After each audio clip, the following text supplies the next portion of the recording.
तुम्हाला आम्ही शहजादा अकबराची देखभाल करण्यासाठी पाठवलं होतं, पण तुम्ही कृतज्ञपणे वागलात, आमच्या जीवावर उठलात आणि या अपराधाला माफी नाही.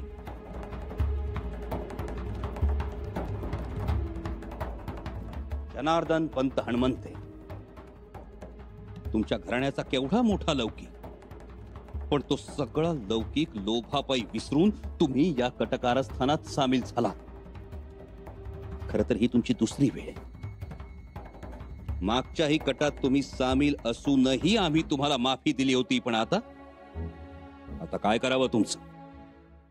खरं तर या कटाची आम्हाला वेळेत माहिती देणं हे तुमचं कर्तव्य होतं, पण ते कर्तव्य विसरून तुम्ही या कारस्थानात सामील झालात.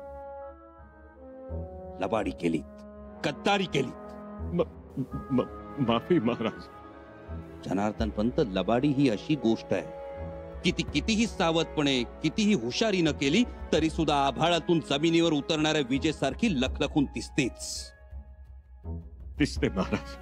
तुम्हाला संकोच वाटला नाही? शरम वाटली नाही? तुमच्या हेही लक्षात आलं नाही की तुम्ही आमचा खून करू पाहत होतात?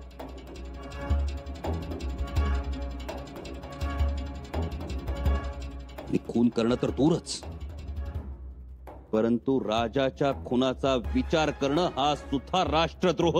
समजलं नाही तुम्हाला? तुम्हाला एकदा माफी दिली होती, आम्ही दिली होती ना? मग त्या माफीला आमची दुर्बलता समजलात?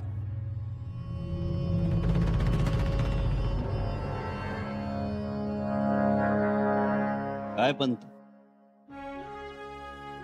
आमच्या मनाच्या मोठेपणाला आमची दुर्बलता समजलात? बोला, बोला, आणि बोलण्यापूर्वी एकदा नाही 1000दा विचार करून बोला. मला काही बोलायचं नाही. का? लाज वाटते, शरम वाटते आपण केलेल्या कृत्याची? मनाची पंत, तुम्ही राष्ट्रद्रोही, स्वामीद्रोही ठरालच, पण या 21 जणांना का बेअब्रूच्या चव्हाट्यावर आणून उभं केलं? दुर्दैवानाची पंत, स्वराज्याचं मूर्तिमंत दुर्दैव जे कायमच आमच्या समोर उभं राहिलं, कधी द्वेषातून, कधी तिरस्कारातून, कधी मत्सरातून, कधी बदनामीतून.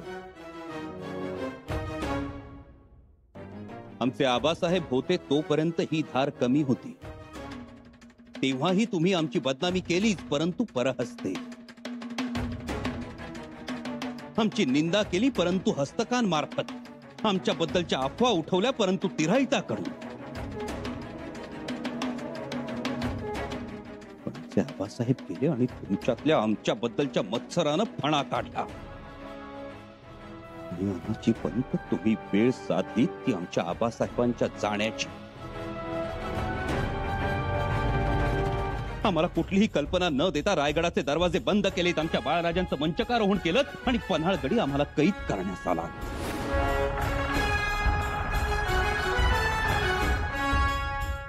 आम्ही अटक करायला आलो आहोत. कोणाला? आम्ही तुम्हाला अटक करायला आलो आहोत. आम्हाला गिरफ्तार करून तुम्हाला स्वराज्य ताब्यात घ्यायचं होतं.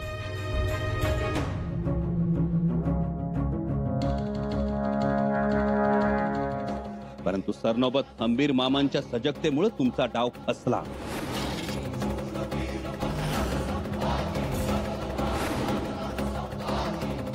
तेव्हा डाव फसला म्हणून आता आमच्यावर विषप्रयोग का?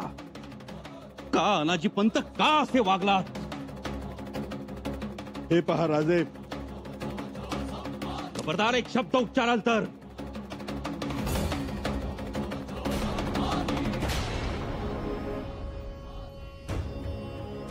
पंत, शेकडो वर्षांच्या गुलामगिरीतून मुक्त होऊन आता कुठं स्वातंत्र्याचा श्वास घेणाऱ्या रयतेचं काय होईल हा प्रश्न तुम्हाला पडला नाही? लाखो मावळ्यांच्या रक्ताघामावर उभ्या राहिलेल्या स्वराज्याचं काय होईल याची धास्ती तुम्हाला वाटली नाही? काबूल ते बंगाल सल्तनत असलेला औरंगजेब संपूर्ण दख्खन गिळंकृत करायला येतोय. कोण मुकाबला करणार होतं त्याचा आमच्या माघारी? तुम्ही तुम्ही तुम्ही की तुम्ही?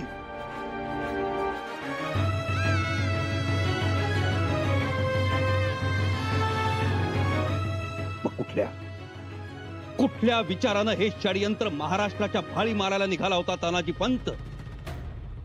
तानाजी पंत, तुम्ही स्वराज्याच्या छत्रपतींच्या जीवावर उठलात. आमच्या अन्नात विष कालवलं, ज्या छत्रपती शिवाजी महाराजांनी गलित गात्र महाराष्ट्राला मायेचा घास भरवला, त्याच्याच मुलाच्या ताटात तुम्ही विष कालवलं. ज्या छत्रपती शिवाजी महाराजांनी महाराष्ट्राच्या मरणासन्न कलेवरात प्राण फुंकले, त्यांच्याच मुलाचे प्राण घ्यायला निष्ठुरपणे तयार झालात. का अनाजी पंत, का असं काय चुकलं आमचं? अशी काय गैरहरकत घडली आमच्या हातून, म्हणून आमच्या विरुद्ध ही एवढी मोठी बंडाळी उभी केली?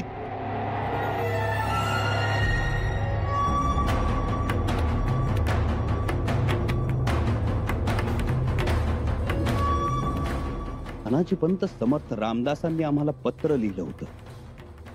मजकूर होता, मागील अपराध क्षमावे, कारभारी हाती घ्यावे, सुखी करून सोडावे कामाकडे.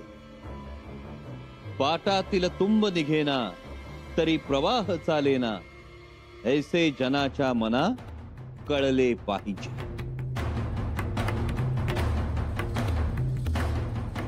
अनाजी पंत, आम्ही तुमचे मागील अपराध क्षमा केले नाही. समर्थांनी लिहिलं होतं कारभारी हाती घ्यावे, आम्ही तुम्हाला कारभारात सामील करून घेतलं नाही? घेतलं, सर्वांना घेतलं. पण तुम्ही मात्र स्वराज्याच्या पाटातले तुंबच होऊन बसलात. आणि आम्हाला तर प्रवाह वाहताच पाहिजे. त्यासाठी स्वराज्याच्या पाटातले हे तुंब काढावेच लागतील, तेही कायमचे.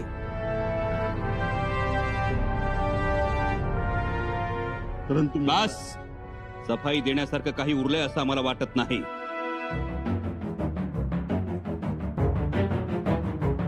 आम्ही स्वराज्याचे मंत्री, मुजुमदार म्हणून. मंत्री, मुजुमदार, अनाजी दत्तो प्रभुणीकर, आम्ही तुम्हाला मंत्री पदावरून बडतर्फ करत आहोत.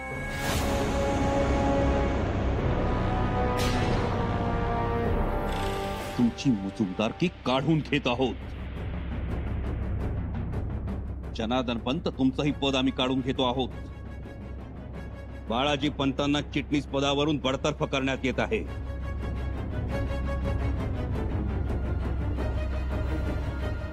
आता तुम्ही नागरिक आहात, एक सामान्य नागरिक.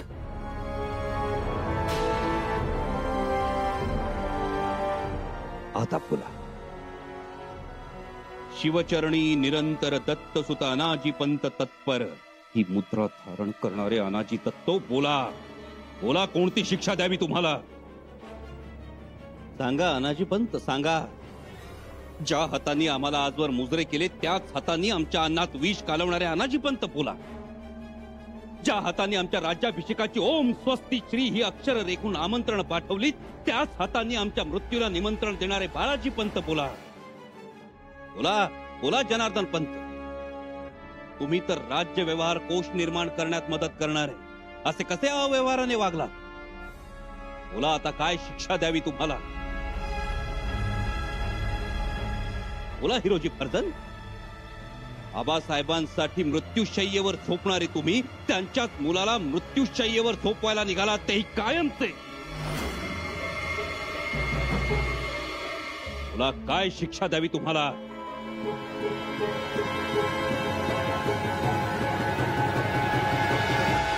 राजे, गुन्हे कबूल आहेत?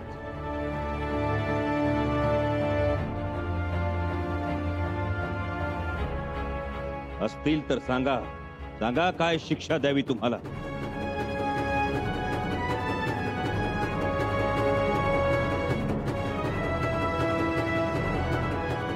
बोला, बोला, अनुमान करू नका.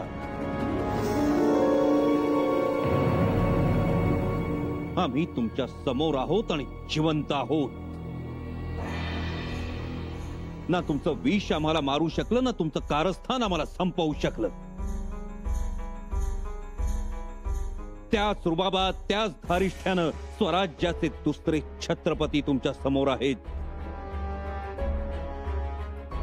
सांगा अनाजी पंत,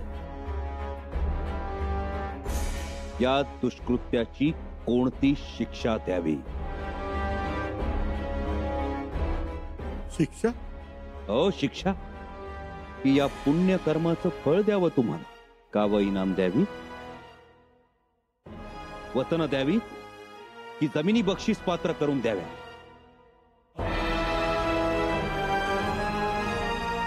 थोडा काहीतरी बोला, जिभेत काटा रुतल्याप्रमाणे उभे राहू नका.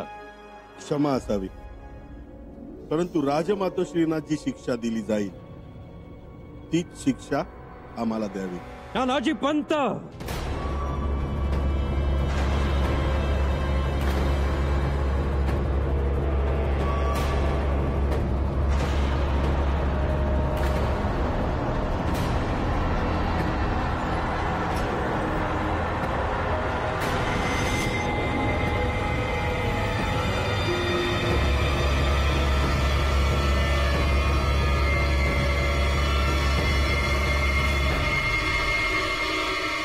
कसूर माफ असावा, परंतु राजमातोश्रींच्या म्हणण्यानुसार आणि त्यांच्या आशीर्वादाने आम्ही अकबराशी बोलणी केली.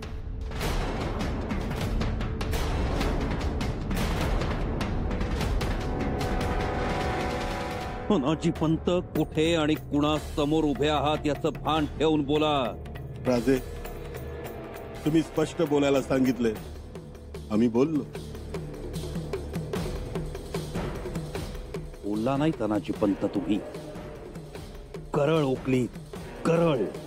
परंतु त्यात सत्याचा अंश जास्त आहे.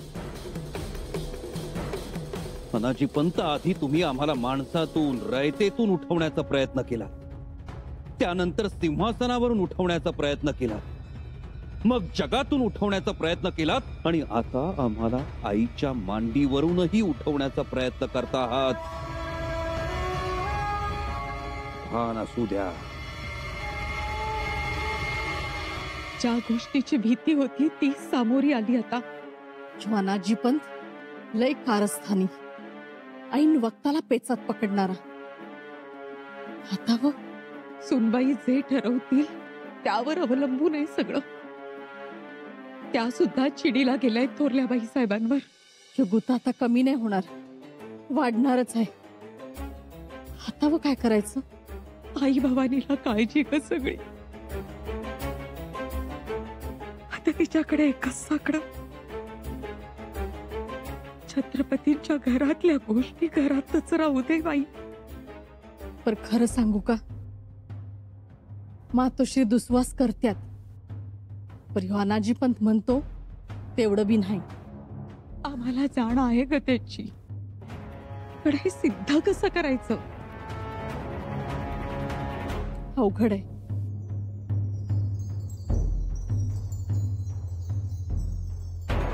तानाजी पंत, तुम्ही पूर्ण विचारांती बोलला आहात. हो, मी कशाला बोलायला पाहिजे? शहजादा अकबराला लिहिलेलं पत्र बघा, त्यावर राजमातोश्रींची मोहर बघा, संमतीचा शिक्का बघा. तुम्हीच बघा.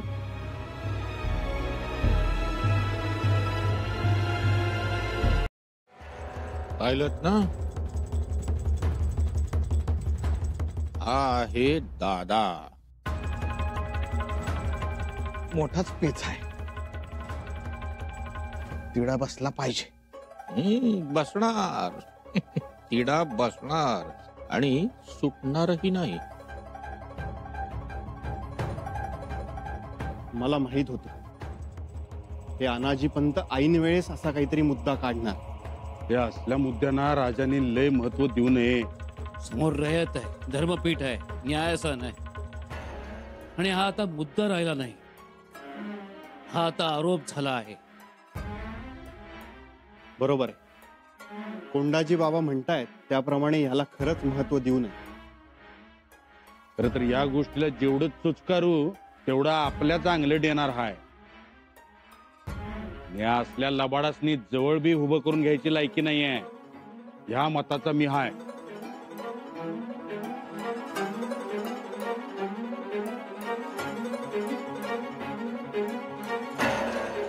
दरबारात छत्रपतींची उपस्थिती आहे याचं भान कोणीही सुटू देऊ नये.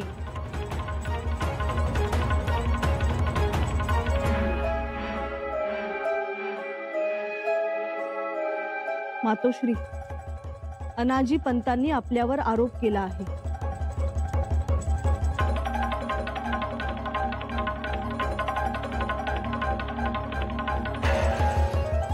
ऐकलं आम्ही. आपल्याला दरबारात सफाई द्यावी लागेल.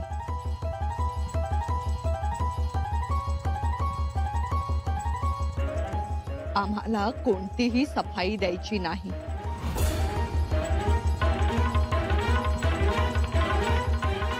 मातोश्री, आरोप गंभीर आहे. आपल्याला बोलावं लागेल, सांगावं लागेल. आम्हाला काहीही बोलायचं नाही, काहीही सांगायचं नाही. मातोश्री,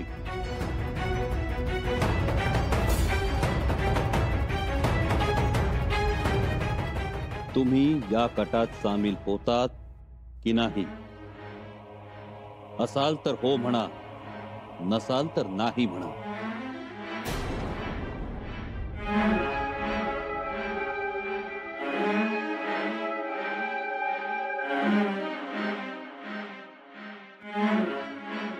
मातोश्री, जर कोणी तुमच्या आड लपलं तर आमचे हात बांधले जातील. आमचा विषप्रयोगाच्या कटात संबंध नाही. आणि अकबराशी संधान बांधण्याच्या कटात? बोला बोला मातोश्री, द्या सफाई. छत्रपती महाराज साहेबांच्या पत्नी आहोत आम्ही.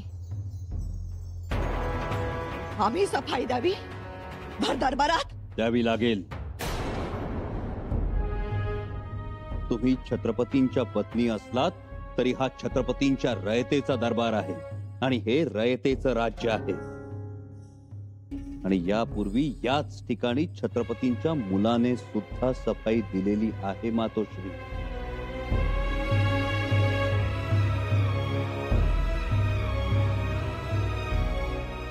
आम्ही राजस्त्री आहोत. आहातच, आम्ही नाकारत नाही, परंतु आम्हीही राजपुरुष आहोत. त्याही पुढे जाऊन आम्ही छत्रपती आहोत. छत्रपती म्हणून आम्ही राजमुद्रा धारण करतो, राजचिन्ह धारण करतो, तशीच गळ्यात ही कवड्यांची माळ सुद्धा धारण करतो.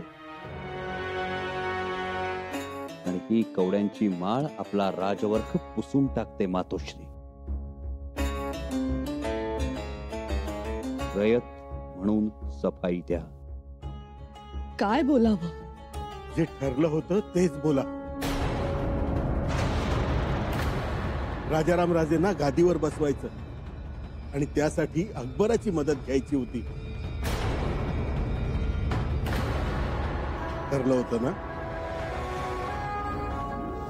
आम्हाला आठवत नाही. अहो राजमातोश्री, असं काय करता आहात? आपणच म्हणाला होता अकबराची मदत घ्या म्हणून. पंता,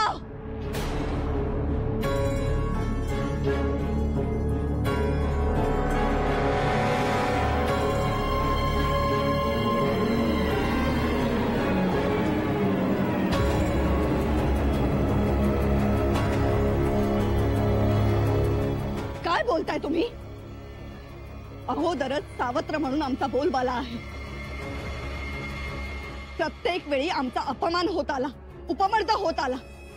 आम्ही काही करावं, काही बोलावं म्हटलं तरी त्याचा विपर्यास केला जातो.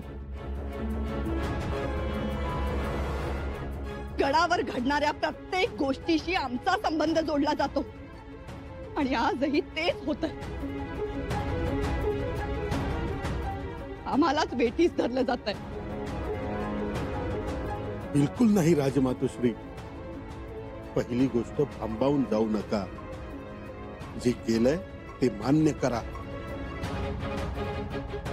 आम्ही मान्य करतोय, तुम्ही मान्य करा. काय मान्य करायचं? आपल्या राजाराम राजेंना अर्ध राज्य द्यायचं होतं. बोला, ती इच्छा होती की नाही?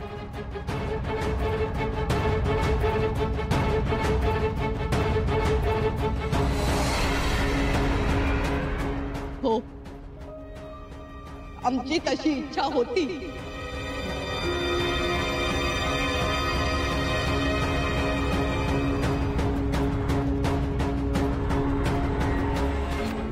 पण तू अशा प्रकारे नाही.